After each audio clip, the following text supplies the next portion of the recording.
আজকের দুনিয়ায় আমরা যখন ভূমিকম্প দেখি, আমরা বিজ্ঞান আর ভূতত্ত্ব নিয়েই কথা বলি, কিন্তু ইসলামের ইতিহাসে এক সময় এমন ঘটনা ঘটেছিল যখন একজন সাহাবী এই দুর্যোগকে সরাসরি আমাদের কৃতকর্মের ফল বলেছিলেন।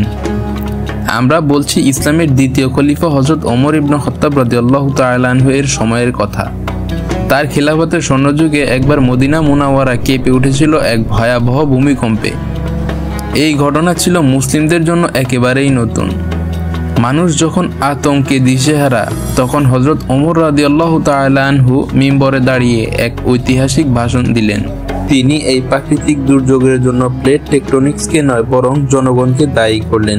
তিনি বললেন, হে লোক সকল, কি হলো এটা? কত দ্রুত তোমরা নতুন কিছু নিয়ে এলে! আল্লাহর কসম, নিশ্চয়ই এই ভূমিকম্প তোমরাই সংগঠিত করেছো। তোমাদের কৃতকর্মের কারণে আবার যদি ভূমিকম্প হয়, তবে আমি তোমাদের মধ্য থেকে মদিনা থেকে বের হয়ে অন্যত্র চলে যাব। এই ভাষণটি বর্তমান সময়ে আমাদের জন্য এক গভীর সতর্কবার্তা। হযরত ওমর রাদিয়াল্লাহু তাআলা আনহু আমাদের শিখিয়ে গেলেন যে বিপদ বা দুর্যোগ আল্লাহর হুকুমেই আসে, আর এর পেছনে মানুষের পাপ, জুলুম ও অন্যায় কর্মের প্রভাব থাকে। তিনি একে আমাদের কৃতকর্মের ফল হিসেবে দেখিয়েছিলেন। তিনি তার বিদায় নেওয়ার কথা বলে জনগণকে চরমভাবে হুঁশিয়ার করেছিলেন যেন তারা দ্রুত তওবা করেন, নিজেদের সংশোধন করেন এবং আল্লাহর পথে ফিরে আসেন।